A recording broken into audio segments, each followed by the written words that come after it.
Conversations That Matter is a partner program of the Center for Dialogue at Simon Fraser University.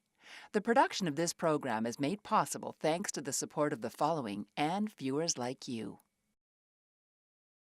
Thank you for joining me. We are revisiting a topic that had kind of gone away for a number of years because it didn't pass. It came very close back in 2004 in British Columbia, but it didn't pass.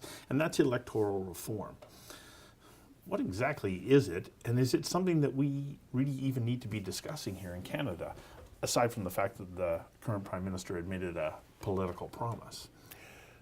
Well, that's an important reason for discussing it, and in a sense, it gives us permission to discuss it. It's not a requirement, though. I think we have to start out by saying it is quite a disruptive process, or could be. Take a lot of our time. There are other things to worry about in our society. Is this something we need to look at?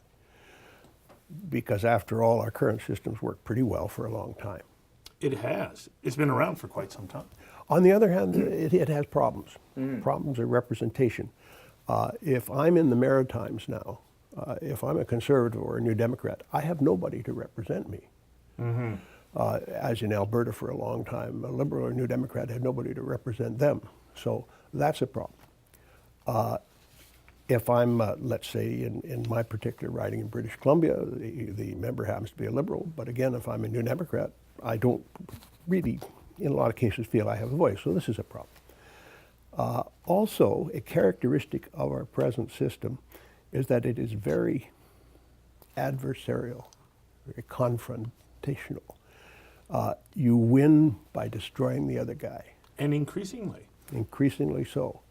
And that is in part brought about by our electoral system, because it is a winner-take-all system, and there's no intent to represent those in any given constituency who are not the winners. So there are ways of changing this confrontational system without changing the electoral system. You know, you could make committees far more independent, important things, but nothing would do it quite like changing the electoral system so that if I'm campaigning in a riding and you're my opponent, I have to worry about your voters' second choices because I might need them. And therefore, I'm likely to be much more respectful of you, not just in that election, but after I'm in the legislature or in Parliament, because, you know, I still might need those second choices next time around. So different kinds of electoral reform can produce different kinds of results, but not the way the government's proposing to do it. Well, why not? What is it about their proposal that you don't like? Their proposal says the politicians are going to decide how their jobs are going to be filled. My contention is very simple. We have a set of very basic rules in our society that we call the Constitution.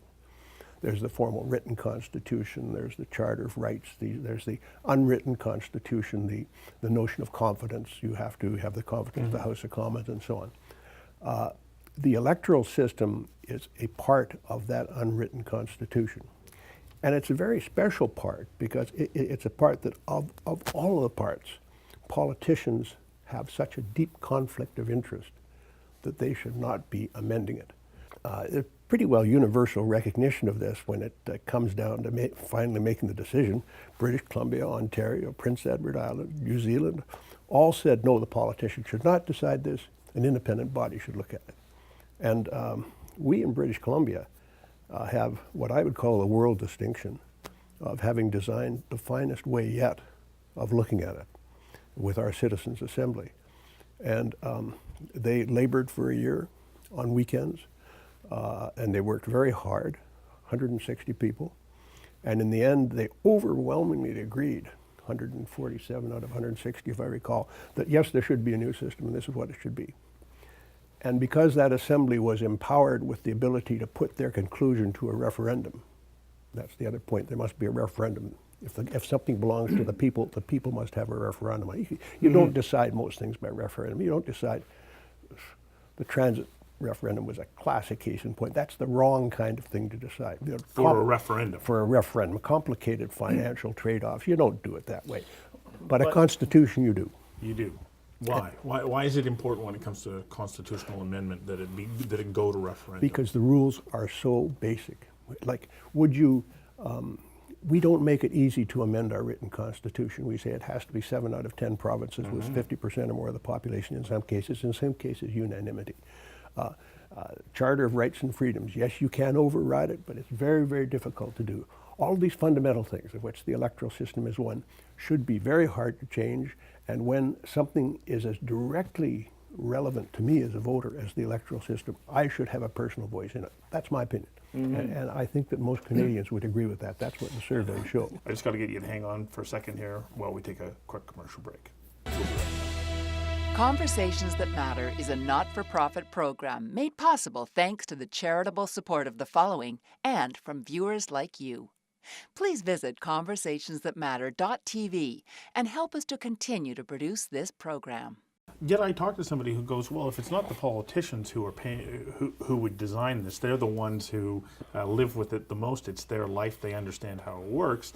It's theirs. Why shouldn't they have that ability? As you contend, though, it puts them in a terrific conflict of interest. It's a very deep conflict of interest because if I get to design a system like that, even if it's not at the front of my mind, at the back of my mind, I'm going to say I'm not going to put in a system that's going to screw me. I'm doing just fine under the existing system, or I could tweak it this way and make it a little bit better for me. Well, let's go back to the BC experience and what we learned from that. You were appointed by then Premier Gordon Campbell to set the framework. What was the process that you went through to do that? First of all, I said, what should this thing look like? And I did a report for the government. You can find it online if you like. Citizens Assembly on Electoral Reform. And at the outset, I said there's a few things you're going to want about this assembly. First of all, we don't want them wandering all over the map. We don't want them talking about campaign finance or that sort of thing.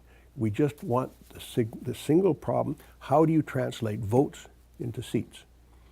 But as they do that, in my report I said they have to keep in mind how this system will impact upon the functioning of the legislature or the parliament and the political parties, because that's all got to work once it's done. The assembly, if anybody's going to pay any attention to its recommendation, it has to be credible. What does credibility mean? It means that these are obviously independent people without axes to grind, who have been well educated in what they're thinking about and who have been thoughtful and transparent in their processes. And that is what we had in British Columbia. And that is why the referendum won 58% of the vote when it came to it. The first time. First time. It did not pass, as you say. Because of the 60% threshold the government had put in. But nevertheless, 58% is more than almost any politician ever gets in any election in their career.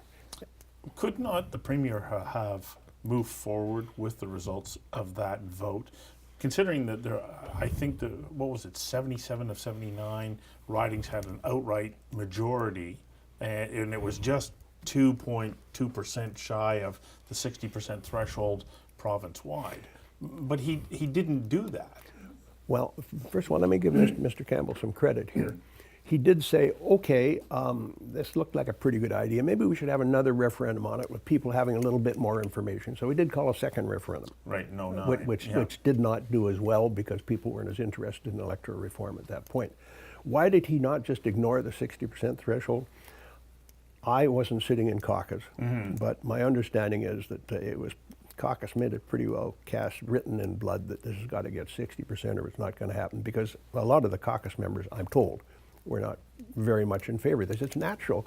Anybody doesn't want a bunch of outsiders deciding what their lives are going to look like, but I'm sorry, politicians, that's the way it's got to be on this one. Well, that goes to exactly your point about conflict of interest. Yeah. They're going, I don't like how this might affect our ability to form government or to rule, so therefore, no, I'm going to set this impossible threshold, and still we came that close. We came that close. Nationally, of course, you'd have even more hurdles. For example, I suspect you would want to make sure that it got a majority in each region of the country. I think that's pretty basic in a federation like Canada. But all in all, I think the the Parliament of Canada could adopt the British Columbia system, make a few modifications for the fact it's national rather than provincial, and get on with it.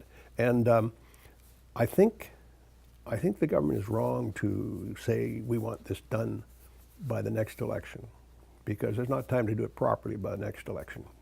You've got time to run a good assembly, and then you could have a referendum at the time of the next election, if you wanted, on whatever the assembly recommended. They might recommend no change at all as well, you know, it's possible. This is our second of 3 breaks. We'll be back in a moment. Conversations That Matter is a not-for-profit program made possible thanks to the charitable support of the following and from viewers like you. Please visit conversationsthatmatter.tv and help us to continue to produce this program. If we take a look at the BC example, though, you had 2 representatives from each riding. That's 160 people, and they committed a tremendous amount of their time. These are people who clearly cared and took this responsibility seriously. And it was arranged that they would have, you know, they came into Vancouver for most of their meetings, though they did tour the province a bit. It was arranged they would have babysitting or elder care or whatever was required, and their expenses was paid, and a nominal daily fee. And they really committed themselves to it. There was almost no absenteeism. They really cared about what they were doing. And strong bonds were formed. For example, people from the urban areas were saying to the northern areas, gee, if we make these seats too large in order to get multi-member ridings, this is going to be pretty tough for you. And the people up north said, well, we're prepared to give a little bit up in order to have a better system. There was this kind of talk going on all the time. It became very collegial. And indeed, a lot of the assembly members became some of the best campaigners for the adoption of their report. An interesting question, Stu, on the referendum. What is the best way to do it? Is the best way to do it to say, okay, we've looked at this, and here's the new system. So the referendum should be old system or new system. No means old system, yes means new system. That's one way of doing it. As a start. But there's another way of doing it. Okay. Suppose, in the case of the BC Assembly, there was an overwhelming consensus for something called single transferable vote, which is a good thing. But suppose there'd been a minority report. Suppose there'd been 3 or 4 ideas. Then you could have had a ballot that went through a ranked ballot, like a leadership convention. Everybody would get a ballot, your preference, 1, 2, 3, 4. And the number 4s would be dropped off, number 3s dropped off, second choice is taken until something gets a majority. You could also consider multiple reform options using that kind of route. You put to the general population? Yes. And this gives, makes it a much longer process. Well, no, it doesn't. It's all done on the same ballot. Oh, okay. In other words, you go into the voting booth and you have a ballot in front of you, system, present system A, B, C, and you rank them, 4, 3, 2, 1, however you want to rank them. And then all of the first choices are counted. And if any system has 50% on that count, fine, that's it. Then that's it, okay. If that's not it, the 4th place is now dropped. And the second choices of the 4th place are redistributed to the remaining options. And then if that produces a majority, fine. And then the next one is dropped off. And at that point, you will get a majority. Something will get more than 50%, and everything will have had fair consideration. That's another way you could do your referendum. Right. But if we go back to the Citizens Assembly model, and I can hear that there would be a protest about this from Ottawa saying, okay, I can understand that doing that in one province, but how do we do it across the country? How do we bring together concerned citizens in so many jurisdictions and do it in a way that makes sense, that it represents regionally and nationally? Well, is that possible? It's certainly possible. It's going to be expensive, but you're looking at the decision-making process for this country for the next 100 years or something. So I don't think a few $1 million, they're talking about 20, 30 billion deficit in the next budget. I don't think a few million for our basic electoral system to get it done right is any big problem. So your concern, though, is that the Prime Minister wants to rush this? Apparently. And he wants to do it in a way that is not an accurate reflection of really what should be a constitutional matter.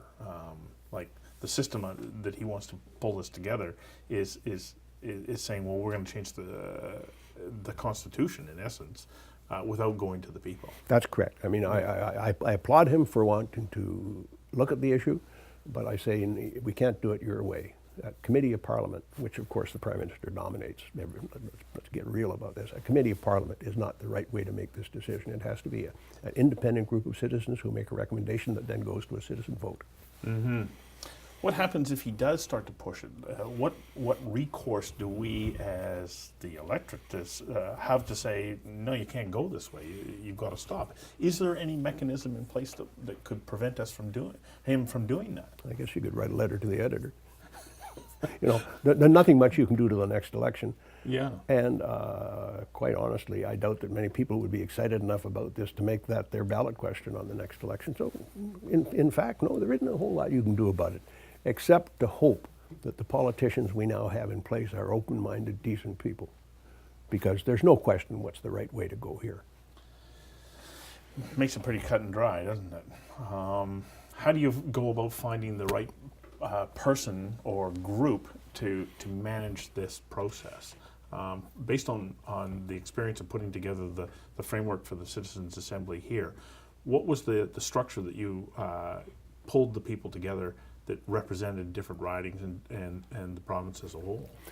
The first thing to make it representative, credible, people have to be chosen to be a member of this group on a random basis as they would be for a jury. We're used to the jury system. We say, yeah, this is fair. This is a bunch of our peers that are looking at things on our behalf, this particular case. So you choose people at random from each constituency. In BC, as you point out, relatively easy, only 79 constituencies, and so 2 people from each constituency, 1 man, 1 woman. If you tried to do that in Canada, you would have a body of almost 800 people, which is probably too large to be manageable. So cut it in half and make the gender balance by province. There are different ways you could do this. I'm absolutely satisfied that there are ways to do it. That the ordinary Canadian would look at this panel, this assembly, and say, yeah, I can see some people there who they kind of look just like me. I think they probably speak for me, so I'm going to be comfortable enough with whatever comes out of this process. Our final break. We'll be back shortly. Conversations That Matter is a not-for-profit program made possible thanks to the charitable support of the following and from viewers like you.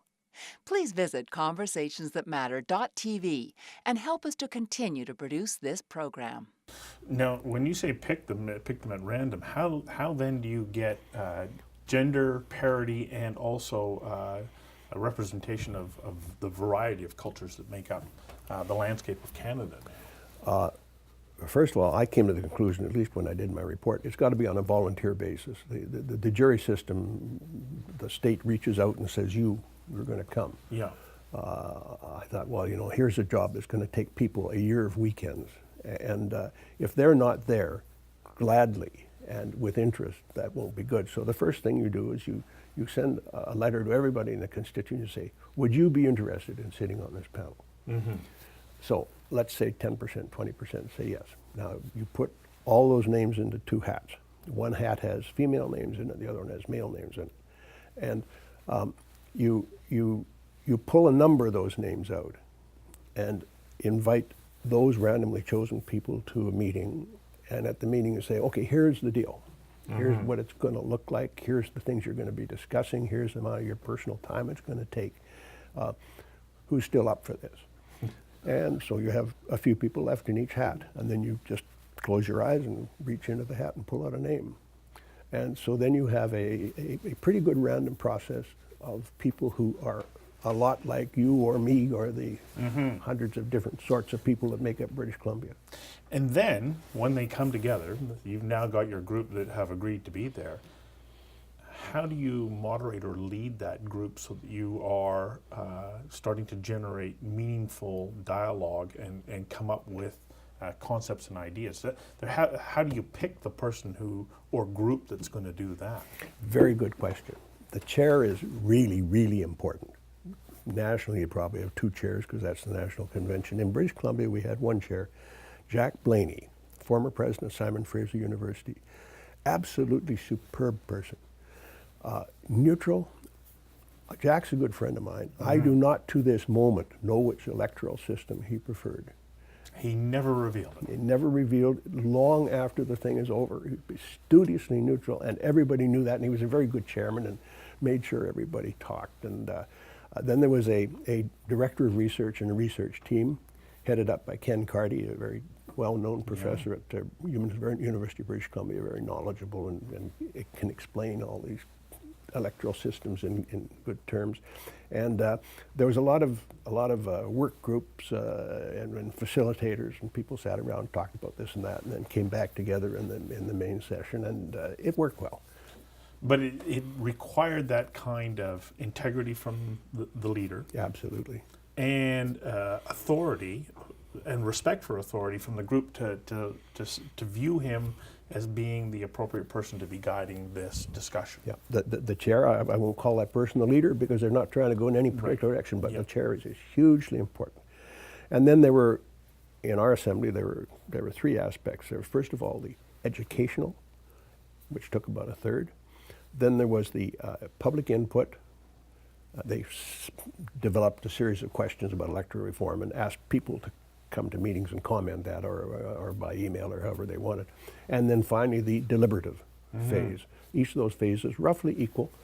And as I say, in the deliberative phase, it was absolutely amazing. The report made provision for a majority report and a minority report if they wanted. But in the end, it was almost unanimous because these people had talked to each other for so long and come to understand each other's point of view so well and understood what they viewed to be the underlying needs of the British Columbia electoral system. Nationally, it might be different. There was a huge consensus. And I believe, Stu, that the reason this proposal got such support on the first referendum was not so much that people understood the recommendation in depth, though they certainly thought about it, but they really respected the process that had brought it about because it had been done by people like them. It was trusted. Absolutely. And it wasn't self-serving. Correct. And that has to be at the core of any effort to have electoral reform in this country. Certainly, I think so, and it's so important. I mean, our system now is, like I say, it's worked pretty well, but look at the American system. It's 250 years old. You look south of the border, it is really starting to creak at the joints now and not work very well. Well, ours could stand some updating too. Mm-hmm. Well, I find myself hopeful that the Prime Minister will consider the approach that he's proposed and adopt one that is more reflective of what we did here in British Columbia. Here's the report of the Assembly. Yeah. Thank you very much. Thanks, Stu.